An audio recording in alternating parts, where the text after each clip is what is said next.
me a favor. Family, you need to go cop this book by Marlo Walton. You see it? When They Left. It's on Amazon. It's only about 14 to 15 bucks. Y'all go support this brother, okay? This is a good book, When They Left. The book is a very interesting read. Cliffhangers, suspense, thriller, climax. All of that is encompassed in this one book right here. When They Left. It's on Amazon, okay? And I'm going to plug it several times because I want y'all to go copy and read it for yourself because reading is fundamental, right? Go get this book. This book is in the event that FBA's left America. You understand? It's a very good book. Go copy this book. Shout out to Marlo Walton, guys. Salute to those brothers. And you will be seeing this book more often on my channel because I want y'all to support this brother, all right? Salute. Before I get started, I want to direct y'all attention to the screen. Ricardo J. Richburg Sr. is a new channel. This guy is grounded and rooted in the word of God. He preaches and teaches the same thing he lives by. So we walk and talk. You understand that? You need to go check out his channel. And some of y'all, shut up. We ain't talking to the naysayers. If you don't believe in Jesus Christ, it's okay. Nobody is not shoving anything down your throat or anything. I'm just calling attention to my man channel. And guys, I know this guy in real life, okay? I see this guy quite often. I wouldn't point your attention towards him if I didn't believe in him, okay? Go check out his channel. Support one of your own, all right? Welcome back, family. You know what I need y'all guys to do. Go ahead and hit that subscribe button for me, guys. Our channel is growing. Despise not small beginnings. You understand? Hit the like button. Hit the share button. Comment, family. I'm trying to get into the YouTube algorithm. YouTube tripping sometime, but I'm going to keep peddling it anyway. Support my channel by going to the Cash App, guys, and donating there. It's $Drummer1980. I do appreciate you in advance. You also can support my channel by clicking on the super thanks located under the video, guys. Donating there as well. And like how I tell each and every one of y'all, I do appreciate you 10 folds over, hands down. I'm proud that you rock. Well, family, I'm back one more time. You know my motto. I don't make believe, I make believers. I'm your gracious host, Drummer 1980, hailing from Columbia, South Carolina. If you're looking for me, I hope you're having a good day today. And if you're not having a good day, ask yourself this one vital question. Why? Because remember this, happiness is an inside job and it will always be an internal affair. Well, guys, we back today again with another reaction from my man, Tariq Nasheed. This reaction video is going to speak for itself. And I want y'all to pay close attention because this is a case study. Because you will learn a lot by just simply putting on your listening ears and just be attentive. I'm going to call your attention to the screen. What's her name? Thello? Let's get Thello in here. Hi, everyone. Hello, Thello. Yeah, so I just heard about the Jordan Neely case. I was up on Twitter this morning and I saw some tweets about it. Of course, different perspectives. There seems to be some kind of outrage from Black people about him being lynched or something like that. Of course, I was grieved, but then I saw the other aspects of the story, of the fact that he was a repeat offender. I think 40 plus arrests. He had tried assaulting a 67-year-old woman at some point, and some days before that, he had tried to push someone up the tracks. So obviously, he was violently inclined. And there have been cases of homeless people, people like this, stabbing people in trains and doing like terrible things. So apparently, from what I saw online, they said that people all agreed that there was a statement he made that he was going to hurt anyone or something like that. He was erratic. He was dangerous, basically. And from the video I saw like 3 people trying to restrain him, including the guy who had him in like a chokehold or something. It seems to me that, if the 3 people were needed to restrain that kind of person, and I know it can be pretty hard to restrain a person, then it didn't seem so. And apparently they had already called authorities, but it was taking time and stuff like that. So I'm thinking why then is there so much outrage. It seems to me that people are ignoring some facts and not being very fair. I mean, especially people who are demanding that the white guy should be killed. I saw a guy there that looked black to me who was there restraining as well. So I'm wondering, he was a non-foundational Black American man. He was one of you. He wasn't from our lineage, the guy who was restraining him. And so you think that if it was someone like you, it would have been different? He would not have been restraining? Yeah. You really believe that? If it was somebody like me, ma'am, he would not have been killed. I guarantee you, he would not have been killed if I was there. I guarantee. You know why? I'm not talking about you. No. I'm not talking about you. Guys, do you hear the level of vitriol and deceit in this woman? This woman is justifying Jordan Neely murder on camera. We all seen it. We all have seen the video. I would play the video for you. But they had this guy in a chokehold. And he was just literally laying down. They had his legs, had his arms, and one guy was back there choking him out. Did he hurt anybody? And if he did hurt anybody, does it justify him being murdered? So you telling me they could not restrain this guy without killing him? The mindset, guys. This is why family delineation is a must. We're not talking about everybody, but the ones like this, you can't convince me. God himself would have to descend down from heaven and come and talk to me to change my mind. Because people like this, we can't align ourselves with people like this here. Because this is one of the type that helped to sell you in the first place. All right. Don't you get me started? I'm saying a black guy in America. The person is acting violent. And he needs to even join the other guy to restrain. Man. You really believe if there's a threat to life, you are suddenly going to What was the threat? What was the threat to life, ma'am? If there had to be 3 people to restrain, the guy was that. Was he calm? Was he calm and resisting? Why did they have to be another guy holding him down? Had he calmed down? Because they were killing him. That's why. Killing him.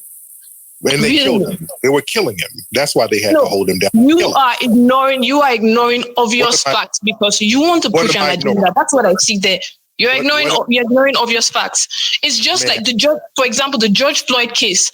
When I saw the full video, I saw how much he resisted arrest, how hard it was for them to hold him down. Nobody talked about that. They just show one side of the video. I saw how hard it was to restrain someone like George Floyd. It was incredibly difficult. We don't talk about that. Why don't we talk about that? He was also a repeat offender. Let's talk about it. Let's talk about the fact that we turned him into a martyr, someone that was hurting people. And people got the unmitigated gall to open up their mouth and time, y'all being divisive, y'all being the rough, y'all spreading hate, y'all xenophobic. Well, if that is the definition, I will wear that tag proudly. Now, she said George Floyd. Now, everybody seen what happened on the video. And you want me to bring her in the inner circle and talk about solutions? She'll sabotage it every single time. See, what y'all gonna realize is that people that look like you is a tool for the establishment. They vet these people 7 ways to Sunday before they put them on TV, before they give them any type of deal. Because the deal is, okay, we can empower you to live a decent life, buy houses and cars, but you don't build anything, okay? You don't help your people. You talk crazy to your people like this woman. Kind of sound like Candace Owens, don't it? Stephen A. Smith, Roland Martin, Jesse Lee Peterson, Sheriff Clark, Clarence Thomas, Daniel Cameron, that DA that resided over the Breonna Taylor case. This woman signed just like that lieutenant governor out of Virginia, that black woman, talking about, well, black people just need to get over slavery. Signed just like them people. See, We not rocking with people like this. I don't care who don't like it. You can call me whatever you want to call me. I will wear it. It don't matter about that. These people here are the type of people that will sell you down the river for a couple nickel trinkets. Does it sound familiar? You're from Nigeria. Where are you living now, ma'am? I'm living in Nigeria. You're still in Nigeria? Yeah, still in Nigeria. Okay. Is your significant other white? No. And why does it matter? Why are you asking me these questions? Because why are you sucking up to white people so much? I'm not sucking up. I'm being objective. The one thing that you don't want to be, obviously. And you call that so, ma'am, because you can actually answer my questions, my reasonable questions. The next thing you want to do is pretend that I have bias. That's all you have up your sleeves. You don't have any real points. You're trying to make it look like you're talking up to white people. Why don't? Yes, Umbutu, you're not going to bet. I had to mute her for a second. You see my point, family? Do you see my point? These tethers. You have to mute me because you hate the truth. Yeah. The truth is that you tethers are cowardly, and you will sit up and justify us getting harmed by these white supremacists who you suck up to and want to be around so bad.